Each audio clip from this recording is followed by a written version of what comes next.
This month's article, we talk about change because it's fall and we're experiencing a lot of change. We don't use the word transition because we hate that word, because the fish are in some type of change all the time. You know, during the day, they'll be changing or in transition from one piece of structure or one water depth or one water temperature to the other throughout the day. So the honest truth is they're in some form of change year round. Probably most people don't notice it as much as they do during the fall.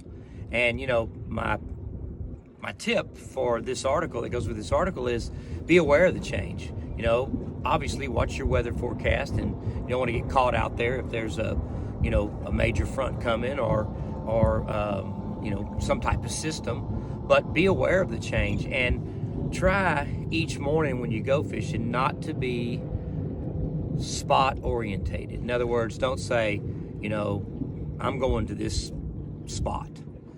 Try to kind of have, like I've always said, an open canvas to where when you get on the water, you look at the tide levels, you look at the wind direction, you look at the water temperature. You pay attention to the solar tables. Are they going to affect me today, while I'm fishing? Because they don't always fall during the periods while we're fishing. And then let the fish and the conditions of the day point you in the right direction.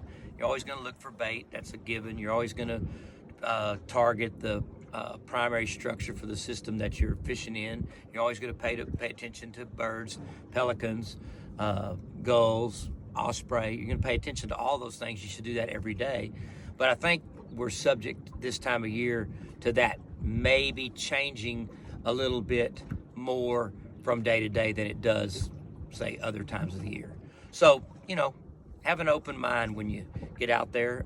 It's my second favorite time of the year to fish. The best thing about fall is that it's leading to winter, and winter is obviously my favorite time of the year. Okay, well, that's this week's tip. Enjoy the article. We appreciate y'all reading, appreciate you viewing, and hope to see you around the dock or on the water.